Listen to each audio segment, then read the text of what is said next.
When Blizzard first introduced the game World of Warcraft in 2004, they did not plan for a lot of things to happen. Because of the massive amount of players that were involved in World of Warcraft, many crazy things were discovered and things happened in the game that Blizzard had no plan of ever happening. Now, this is a list of the craziest things that have ever happened in classic World of Warcraft. This does not include anything from any private servers. This is a list of things that happened in the live Blizzard version of World of Warcraft Classic. So Doomlord Kazzak was a world boss, a world raid boss that required 40 men to beat in Blasted Lands. He was quite a tough boss and had many abilities that made him quite the scary opponent. For one, when he killed an enemy, he actually gained 70,000 HP. As your raid was dying, he would get stronger and stronger and stronger. The boss itself required a lot of coordination and planning and buffing, and basically required a dedicated team to take down. So when there were a few players, a few clever trolls that realized you could actually bring him to a city, all chaos broke loose. In classic World of Warcraft, you could actually take a mob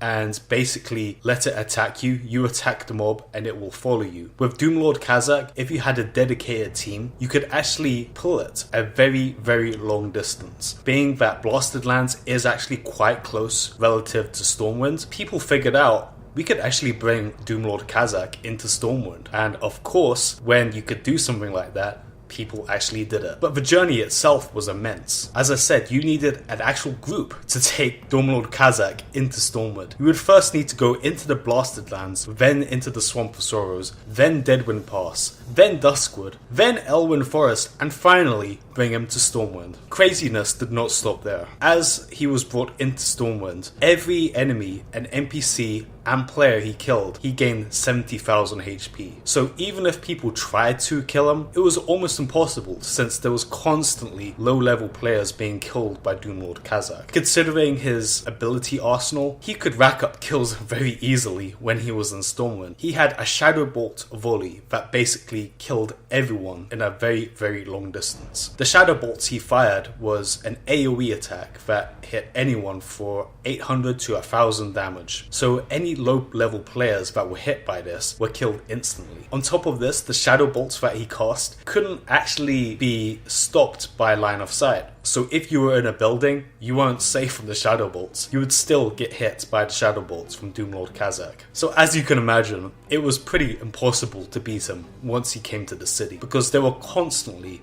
NPCs and low-level players that were getting killed by the Shadow Bolts. And every time he killed an enemy, he would gain 70,000 HP. So he was basically invincible. Once he was brought to Stormwind, there was no going back. There was no way to actually kill him. And it got to the point where the GMs of Blizzard actually had to intervene and they actually took him out of the game. There was no player solution that could actually stop Doomlord Kazzak once he was in Stormwind. Blizzard actually had to intervene, and it's pretty crazy this happened. Number 2 is an ability that Paladins had called Reckoning. And the way Reckoning worked was that every time you were a victim of a critical strike, you would gain the ability to strike another time on your next swing. However, this ability could stack as many times as you want. So people came up with a very clever solution on how to use this ability to actually take down bosses. So if you were dedicated enough, you could actually sit your character down, have your friend attack you, and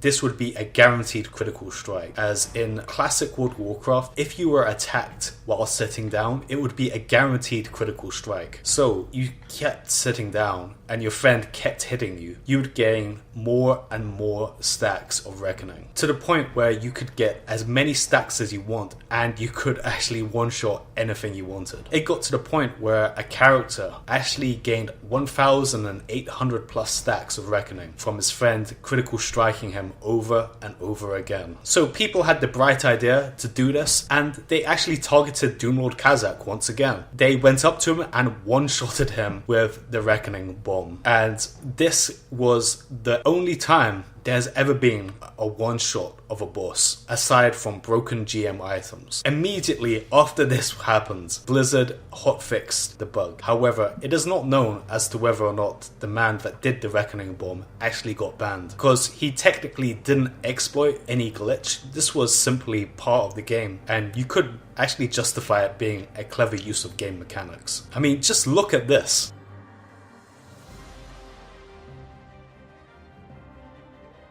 Number 3, Corrupted Blood. So in a raid called Zul'Gurub, there was the end boss called Hakar the Soulflayer. And Hakar the Soulflayer had a debuff that he casted on the raid members, which was basically a damage over time ability. However, the key piece to this debuff was that it actually spread to people nearby. So if you were in the raid and you got this debuff, if you were standing next to another raid member, he would also get the damage over time debuff. And this did about 200 damage per 3 seconds. So this was quite a nasty debuff to have, and you actually had to spread your members out as to not spread the plague. However, accidentally a hunter had his pet out and the pet got infected with the plague. He dismissed the pet and he basically just continued and he killed the boss and he got the loot. Everything was fine. He goes back to the city, he summons his pet again, and he realizes, oh wait, my pet actually has the debuff from Hakar the Soulflayer. And immediately everything around him gets infected with the blood plague. So as you can imagine, being in a city like Orgrimmar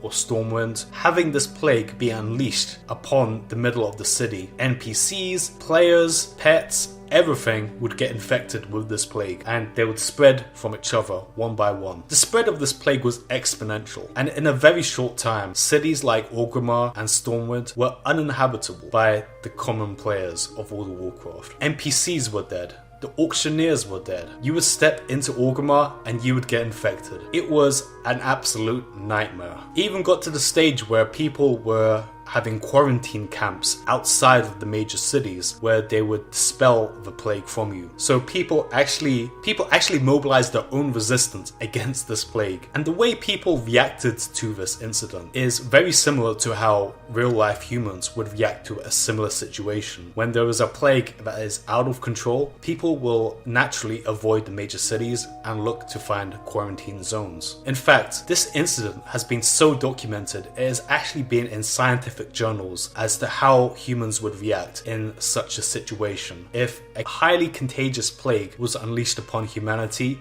people would actually look to World of Warcraft Classic as to protocol or how to react to it. That is how crazy this incident was. Number 4. In World of Warcraft, rogues were quite powerful in PvP. In fact, if you had a very specific build, you could actually beat people without wearing any gear at all. Very famous videos, such as World of Warcraft, highlighted this fact, where you see a player kill enemies using the worst weapon in the game and not wearing any gear. In fact, you could actually beat people in the game using the Worn Dagger, which is the worst weapon in the game. And the way this was possible was that the spell Eviscerate was actually a static damage spell, meaning the damage done by Eviscerate did not scale with attack power or any other stats. In fact, Eviscerate was the same from someone wearing no gear to wearing all epic items. The attack damage from Eviscerate was exactly the same. So if you had a very specific PvP build that maximized your cooldowns, you could actually use the Eviscerate spell over and over again while your enemy was stun locked. There's even footage of people killing people that have all epic items, and some of the best PvP players in the game have no chance of defending themselves against a rogue with no gear on. This is how strong this build was.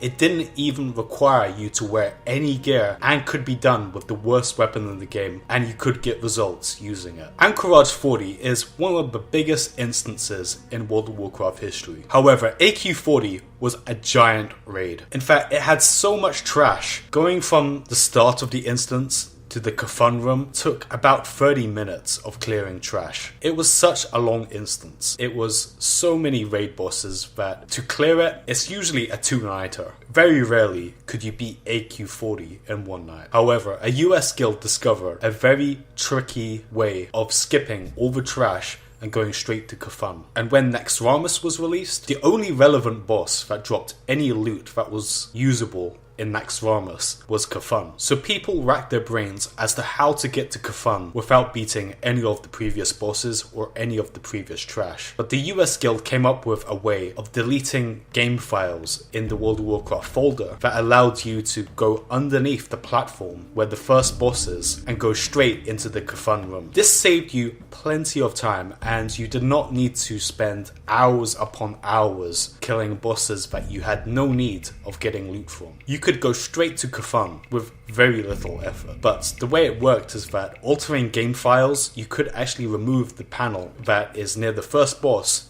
and go straight down into the Kafun room. By doing this, you saved a ton of time. However, Blizzard discovered this and realized, wait a second, these people's raid IDs doesn't make a lot of sense. They are saved to only kill Kafun, but they haven't killed any of the previous bosses. So Blizzard was pretty suspicious, and upon discovering this exploit, Blizzard banned everyone involved permanently. Anyone that had a raid ID that only had Kafun killed was banned permanently. So that was some of the craziest things that have ever happened in Classic World of Warcraft. I hope you guys enjoyed this video. If you like it, please like down below and subscribe to the channel if you are new. This is Volty signing out.